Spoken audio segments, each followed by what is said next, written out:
Assalamu alaikum fellows. Hope you guys are doing great and safe from every kind of disease. So before going to start our next section regarding magnetostatics, it's good to have some brief review of the subject so far.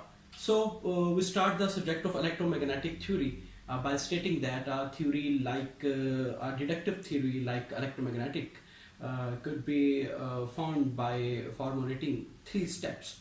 There should be three ingredients to formulate such kind of theory, deductive theory. So at the first step, we must have some basic quantities which will define the terms and define the basic things of that theory. So as we define electromagnetic theory, it is a study which deals with the effects and sources and their corresponding effects. So our basic quantities must constitute some source quantities and corresponding to their effects. So we found out that charges, charge density, current, and current density are the basic source quantities in electromagnetic theory. On the other hand, corresponding to their effects, electric field intensity, electric flux density, magnetic flux density, magnetic field intensity, these are the effects of these quantities which we'll encounter, and which we have already encountered some of them. So these are the basic effects or basic quantities overall that we will encounter in this subject. On the next step, we must have some rules of operation. Those will implement on these basic quantities and give us some solid tangible things that should follow every natural phenomena which is under the theory of electromagnetics. Okay, so after having some brief review of coordinate system, orthogonal coordinate systems, and vector algebra, we conclude that we must we find out, not conclude, we find out the gradient operator, divergence curve.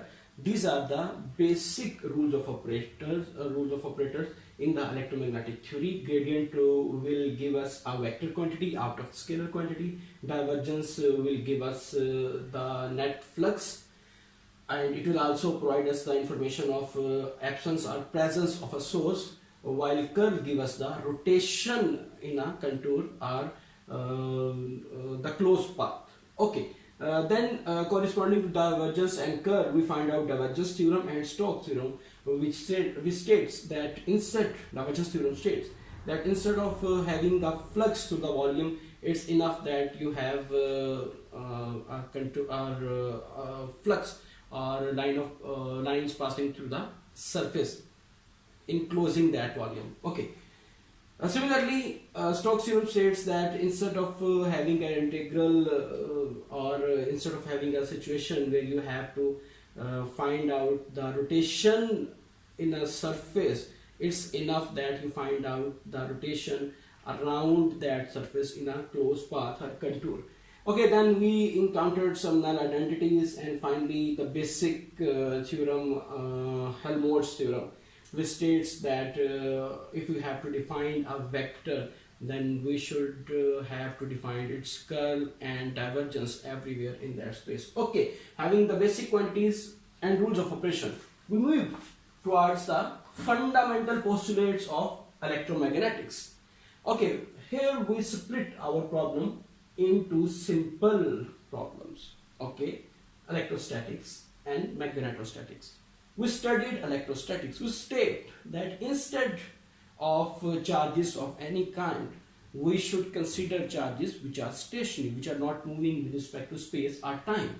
Then this study and effect of that charges, those kind of charges, this study is called electrostatic.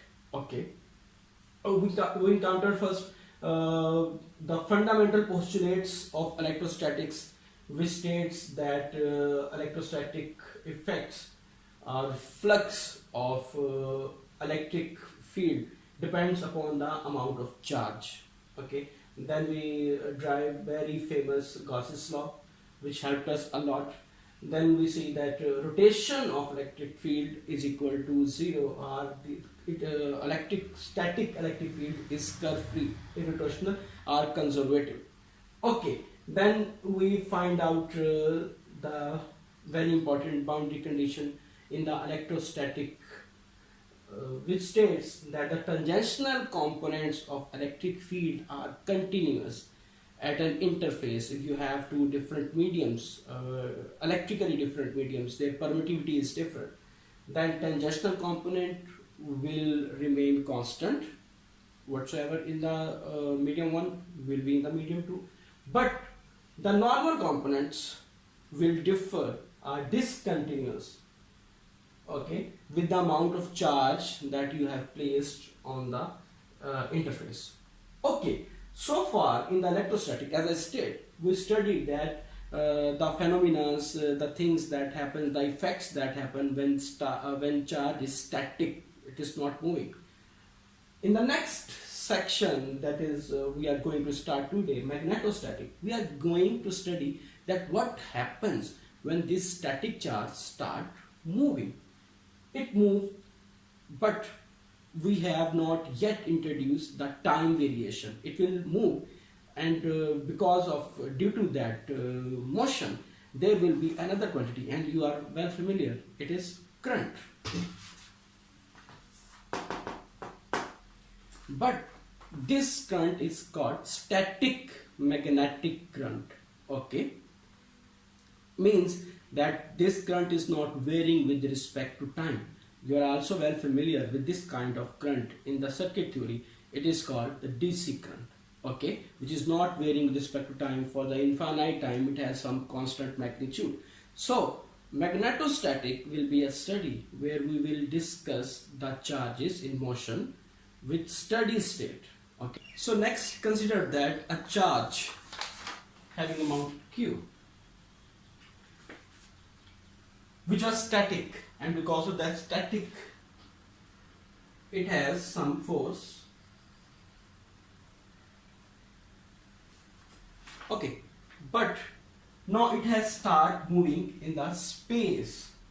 Okay, because of that motion, it will gain some velocity, and velocity is a vector quantity. It could be 1, 2, 3. Okay, as it moves, it will experience an other force, and that force is called the magneto. Remember that we have placed that charge in the magnetic field region.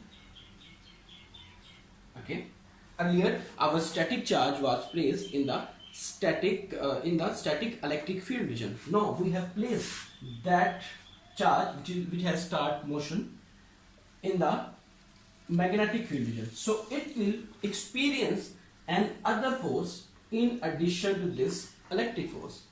What about this force? We are going to define this force. Okay, the magnitude of this force is directly proportional to the amount of the charge. Okay, as it is a vector quantity, so what about the direction of this magnetic force?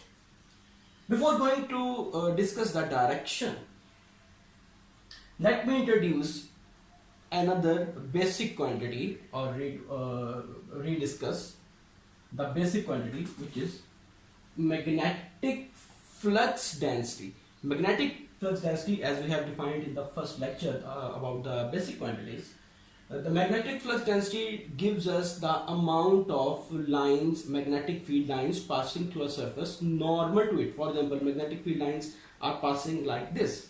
Okay, so if we place a surface normal to these lines, then how many lines are passing through this surface will give us the magnetic flux density, and its unit is Weber per meter square. Okay, so there was already introduced the velocity because of the motion. So velocity, as your book has denoted the velocity with the small u, velocity and b will mutually define the direction of this magnetic force, and this direction is normal to the plane constituted by the velocity and the magnetic flux density. For example, velocity of the charge that has started moving is in the x direction, okay, and magnetic flux density, it's in the y direction. Then x y, okay, I'm going to discuss again or revise the vector that we have already discussed in the second lecture as well. Okay, so according to the right hand rule, x in the direction of y, then resultant vector will be in the direction of thumb. It's your FM. If it is here, it is P. Okay, so direction of the magnetic flux is normal to the plane constituted by the velocity and the magnetic flux density. Okay, if it is a two-dimensional quantity, velocity is for example x plus y and magnetic flux is y plus z, then your resultant magnetic flux will be in x, y and z, so on and so forth. So is proportional to this as well. Okay, and number 3 is the magnitude of this vector u cross b will give us a vector, as it is for example in our example it was in the z direction. So f of m is a vector and vector has the magnitude. So magnetic force will depend on charge q and u cross b. Remember, it's always u cross b, it's experimentally proven. So this is the magnetic force experienced by a charge which has started moving and it is placed in a magnetic field region. Okay, so total amount of force experienced by this charge will be equal to, right, because of the static electric field and because of the static magnetic field, it will feel the two forces. So our expression will be equal to, the net force is equal to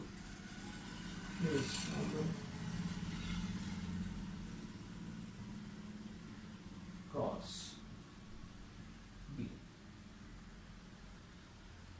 Newton, and this statement is called Lorentz law. Okay, so next define the fundamental postulates of magnetostatics. As we have already discussed in the electrostatic, then first we will define the fundamental postulates del cos E and del dot E based upon the divergence and curl or based upon the Helmholtz theorem. Then we will do next of the things based upon those fundamental postulates of respective study. So we will choose magnetic flux density as we have defined right now in the free space. We are again dealing with the free space, then we will move to other material media just like we did in the electrostatics. Okay, so when magnetic flux, net flux of the magnetic flux in a volume or at a point in the volume is equal to 0, which clearly states the non-existence of magnetic charges like we had the electric charges. Here we have 3 points to emphasize. Number 1, non-existence. Number 2, the net flux around the surface, across the surface, is equal to 0, or number of lines passing through a surface going outward is equal to the number of lines coming inwards. Okay, remember when we have defined the divergence of a vector, we say that 0 means when we say that it is a solenoidal or it is a divergence-less vector, it means that either there is no source present at our place of experiment, okay, or number of lines passing in are equal to number of lines passing outside. Okay, there is another point which will be deduced from this identity, but it will be in the next section. So let me emphasize on this. Okay, If you consider a magnet having north and south pole, it will generate magnetic lines. Okay. If I design a surface normal to it, okay, like this, okay, for example, suppose it is a magnet having north and south side, okay, so if I place it in the center of this surface, or if I place a surface cutting the north and south, a hypothetical, just like we did in the gas system, the number of lines going from north to south is equal to the number of lines going back to the south node. So the net flux or the magnetic flux density will be equal to 0. Moreover, unlike the electric charges, अगर हमारे पास electric charges हैं, तो एक electric charge को हमने positive infinity पर रख दिया, दूसरे को नेगेटिव इन्फिनिटी पर रख दिया, या दूसरे को भी हमने कंसीडर ही नहीं किया. If I draw a surface there, then number of lines passing will be different from number of lines coming inward. Okay, so it depends on amount of charge, or it shows the presence of some source there. Okay, on the other hand, अगर मैं magnet को cut भी कर देता हूँ, आधा भी कर देता हूँ, आधे से आधा भी कर देता हूँ, तो it's a property of the magnet that it will immediately form north and south pole. Okay, जितना मर्जी छोटा मैग्नेट का पीस ले लें आप, वो नॉर्थ और साउथ से अपने आप को रोटेट करना शुरू कर दिया, इलेक्ट्रिक लाइंस आपकी रोटेट होना शुरू हो जाएंगी. और जितनी किसी भी सरफेस अगर आप यहाँ पर लेते हैं, चाहे किसी बड़े मैग्नेट के क्रॉस लें, चाहे किसी छोटे मैग्नेट के क्रॉस लें, जितनी लाइन उस सरफेस में आ रही होंगी उतनी लाइन उस सरफेस से जा रही होंगी, यानी कि नेट फ्लक्स जो है उसका 0 होगा. और ये वाली बात जो है वो हमारा फंडामेंटल पोस्टुलेट ऑफ मैग्नेटोस्टैटिक इस तरह से बयान करता है. साथ ही साथ हमने ये भी देखा कि जो अगर किसी का डाइवर्जेंस 0 आ रही है, तो इसका मतलब है कि वहां पर कोई सोर्स प्रेजेंट नहीं है. ओके, एब्सेंस ऑफ सोर्स को भी डाइवर्जेंस इज इक्वल टू 0 बताती थी. सो यहाँ पर हमने second postulate, first postulate of electrostatic में ये बात भी देखी कि मैग्नेटिक चार्जेस दुनिया में एग्जिस्ट नहीं करते हैं. ठीक है, जिस तरह हमारे पास इलेक्ट्रिक चार्जेस एग्जिस्ट करते थे. Okay, so integral form to find out the net flux in a broad sense or in a broader geometry. Again, use the divergence theorem, B dot d of s. Integration of on volume on the right side will again give us 0. Okay, so it was about the first fundamental postulate, and there is one point left in this entity which we will discuss in the next topic.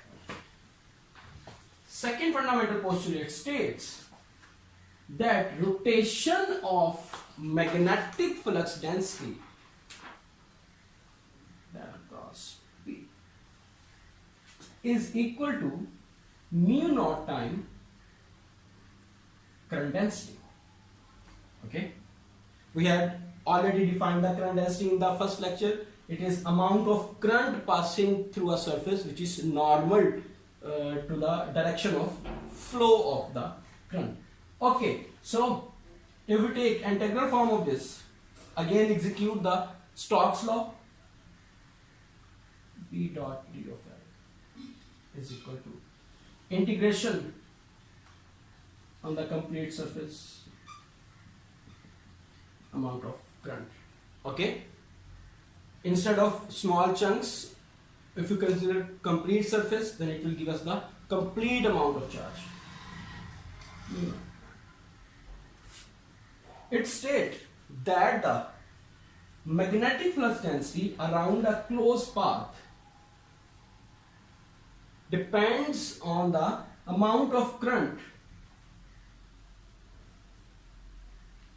flowing in that closed path. Okay, times the mu naught, which is the property of magnetic materials in the free space, and we have already not the magnetic material, sorry, it is a property of magnetic flux density or magnetic field in the free space, just like the permittivity corresponds to the electric field in the free space. Okay, so other thing Direction of current and direction of magnetic flux density is related with the right hand rule. If our magnetic flux density is represented by the direction of fingers, then current will be find out with the help of the direction of thumb. Or if current is given, then we can find out the direction of magnetic flux, right? For the current is in this direction, means magnetic flux is in this direction. Okay, we will use this in our next examples.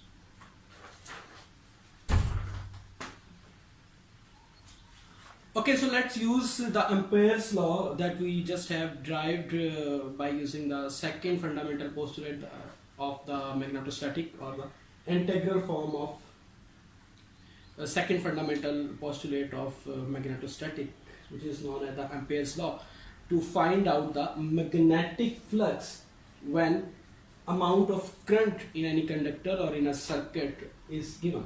Okay, so problem states that consider an infinitely long straight conductor which has a cross section, circular cross section area of radius b. So as they have given us the radius and circular symmetry, though, it means that this problem is in the cylindrical coordinate system. Okay, let's say that consider infinitely long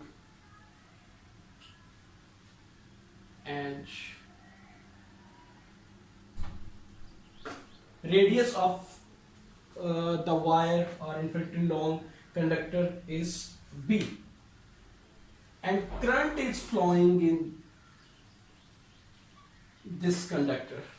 Our task is to find out the magnetic flux density inside the conductor and outside the conductor.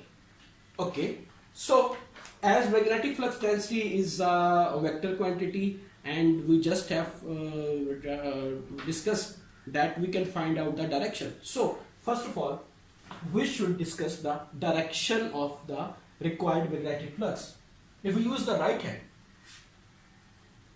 current is flowing in this direction. Let's say that we consider this direction as the z direction. Okay, z component. Cylindrical coordinates has r, phi and z.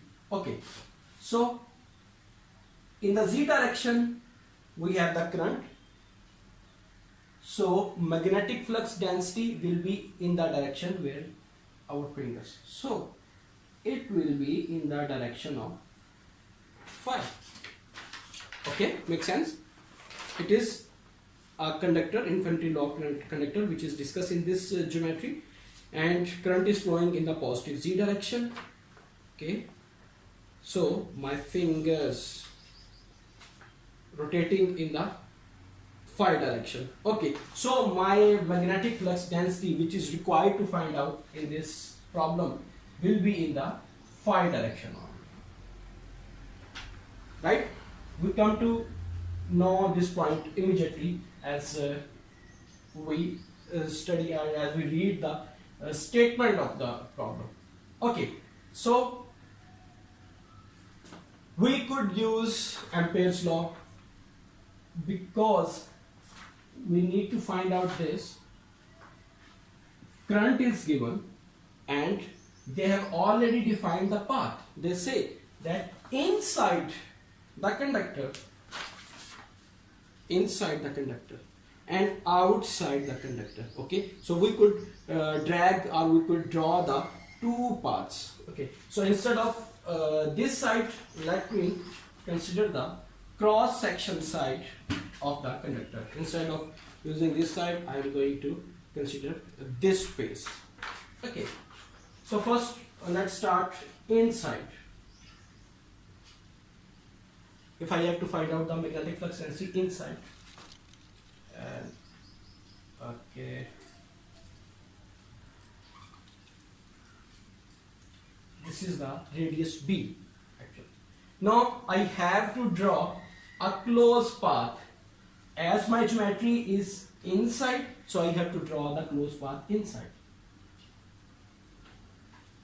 Let's say radius of this contour is r1.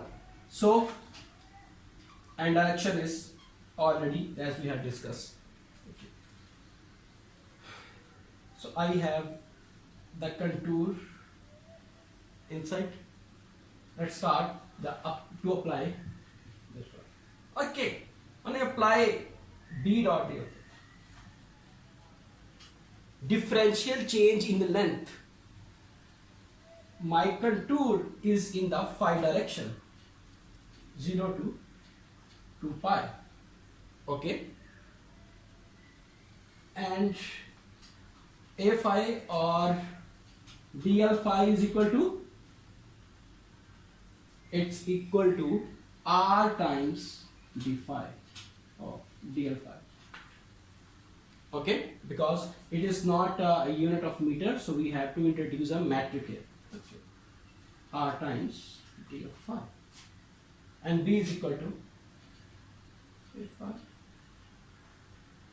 1 p phi r. So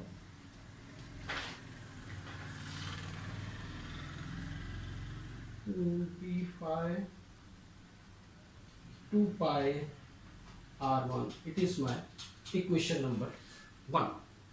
Okay, p phi is a constant, we could take out of the integral.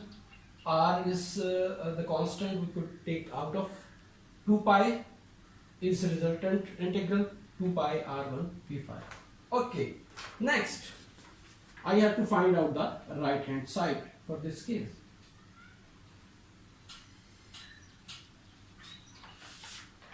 It's an integral on the surface I j dot d of y.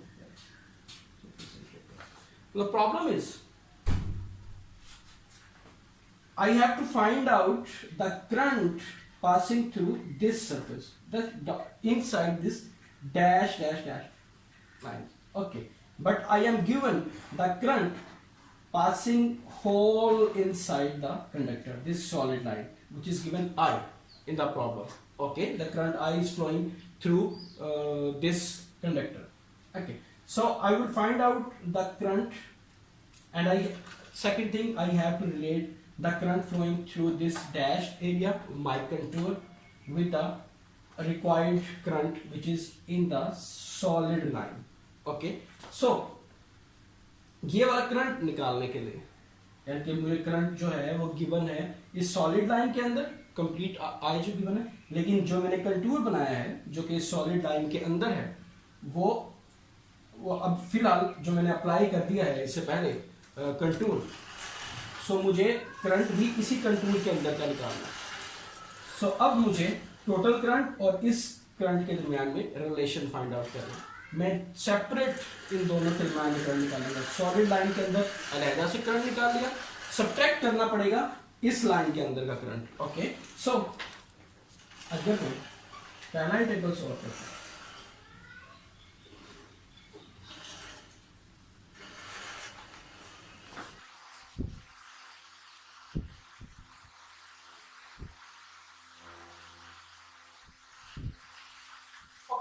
तो हम वो current निकाल रहे हैं जो कि इस area R1 में से फ्लो कर रहा है. हाँ जी, कौन सी सरफेस बनती है? Again pause the video and try to think. हम इस सरफेस की बात कर रहे हैं, ये वाला क्रॉस सेक्शन एरिया देखिए ना, ठीक है. इस सरफेस के ऊपर हमने किस डायरेक्शन में रखा था? जी डायरेक्शन में रखा. G is normal vector. Okay, DSZ. DSZ हमारे पास क्या बन गया? DP and DZ. Sorry, DR and DP. DP is not a metric, so we have to introduce a J dot. ठीक है जी, जब आप इसके ऊपर इंटीग्रेशन करेंगे तो आपके पास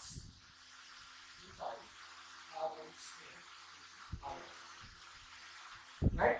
इसी तरह जब आप इंटीग्रेशन करेंगे इस आउटर पार्ट के ऊपर, इस पूरे के पूरे कोएक्सिस से, इस पूरे के पूरे कोएक्सिस से कितना करंट फ्लो कर रहा था, जो कि हमारे पास गिवन अमाउंट थी 0 to b करेंगे आप। इंटीग्रेशन करने के बाद जब लिमिट पुट करेंगे तो यहाँ पर आपके पास इस आर की है ओके। इन दोनों आइज को डिफरेंशिएट करने के लिए एक आई और एक आएगा। जो नेट आपके पास इन दोनों के बाद जो नेट आपके पास करंट आ रहा है सब्ट्रैक्शन अगर करें आप इसमें से इसको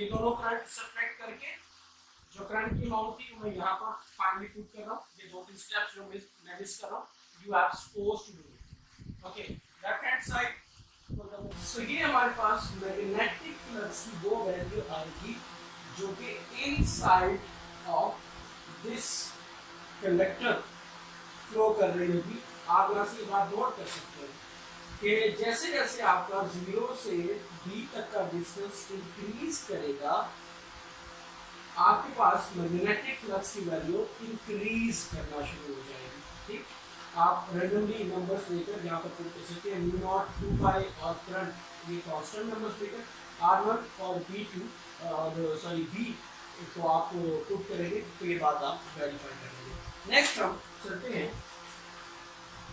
outside of this conductor. Outside of the conductor is relevant is simple. अब मुझे जो कंटूर ड्रॉ करना है इस इंटीग्रल को अप्लाई करने के लिए वो आउटसाइड ऑफ द कंडक्टर है। ठीक, जिसका रेडियस लेट्स से अगर मैं R2 ले ये हमारा गिवन रेडियस जो 2x का है वो b ओके। जब मैं ये वाला लेफ्ट हैंड साइड अप्लाई करने लगा हूं तो सेम इंटीग्रेशन जो है वो आपकी 0 से सॉरी कंटूर आप अगेन आप इस कंटूर के ऊपर जो है वो इस डायरेक्शन में फ्लो करना v dot d of n आपके पास अगेन वैसा ही एक नंबर दे देगा।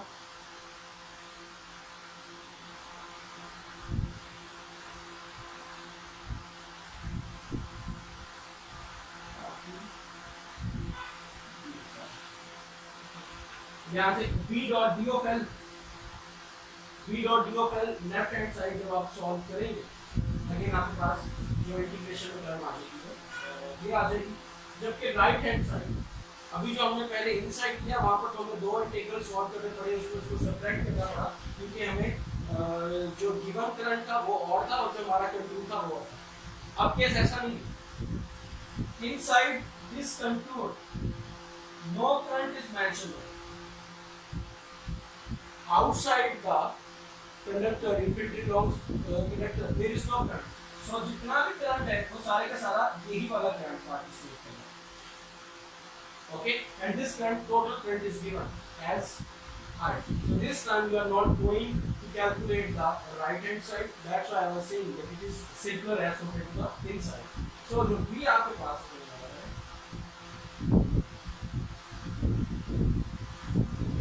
R2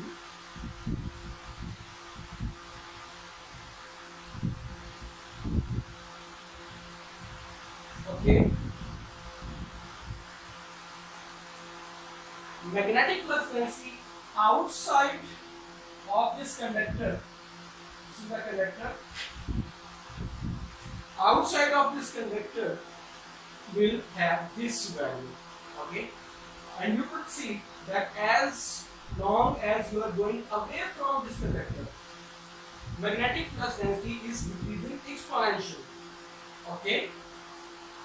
So we find out that if we have a single solenoidal single state conductor then and current is flowing inside this conductor, then what about the magnetic flux inside and magnetic flux outside? We find out that magnetic flux inside will increase from 0 to the maximum value when it will be on the border and it will decrease when it will go outside the conductor ठीक है, इसीलिए हमारे पास conductor के अंदर current flow कर रहा होता है, लेकिन उसके इर्द गिर्द जो है वो बहुत कम। जैसे जैसे हम कंडक्टर से दूर जाते जाते हैं, हमारा करंट या उसके मैग्नेटिक इफेक्ट्स हैं वो कम होना शुरू हो जाते हैं। ओके जी, नेक्स्ट एग्जांपल में हम other application of Ampere's law देखते हैं। प्रॉब्लम ये कह रहा है कि आपके पास एक सोलेनॉइड है, यानी कि आपके पास एक होलो एक सिलेंडर है जिसके अंदर एयर फिल्ड सिलेंडर स्टॉक है, और उसके अक्रॉस और उसके बॉटम उसके ऊपर आपने एक तार लपेटी हुई है, ठीक है, जिसके n टर्न्स है, it has n number of turns, and the amount of current flowing is I in this wire. Let me draw.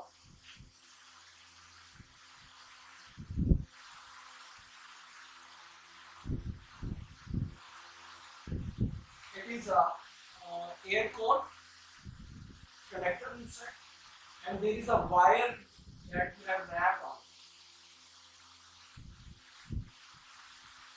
There are n number of turns per unit length. Okay, it is length L, then there are n number of turns. Okay, so you have to find out the magnetic flux inside the conductor, not the outside like the last example. Okay, the direction of current is also given. Upward direction. So this time thumb points outward, means magnetic flux is going inside the current is this one, magnetic flux is going inside the this magnetic. Okay, so to find out the magnetic flux density inside, let me draw a contour, a closed path. This says that magnetic flux outside is equal to 0. Okay, magnetic flux is, and remember I am applying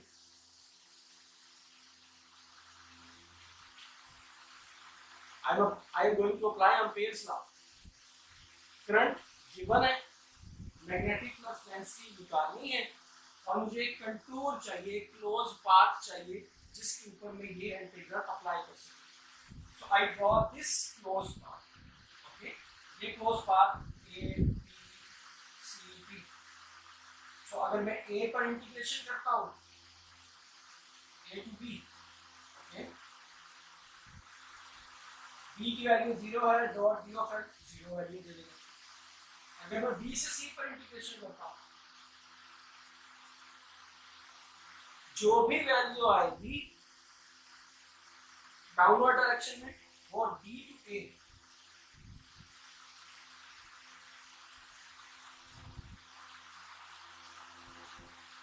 it's in B to C is downward direction, normal vector is in the downward direction, and from D to K normal vector is in the upward direction. So both of them will cancel out each other.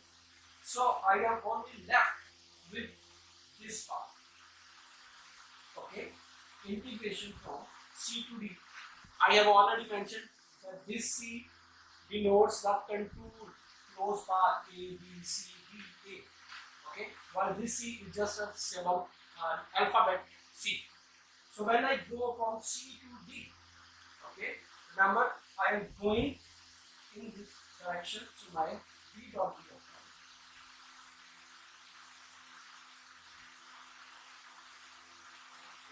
it's in the Z direction. Okay, so D minus C will give me the length. D minus C or C minus D will give me the total length. It's the story of left hand side. While on the right hand side, n number of turns in a length L will give me the total area. So this side, mu naught number of turns in total length give me the total amount of current in that area.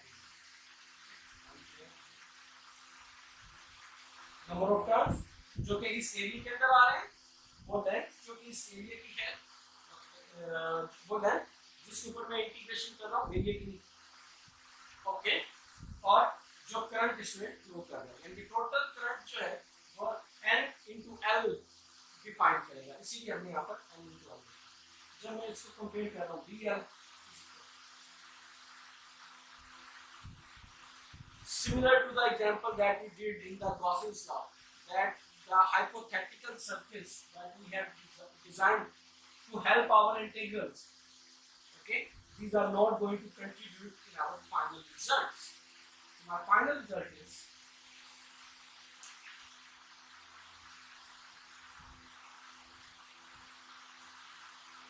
okay, Weber Bernoulli.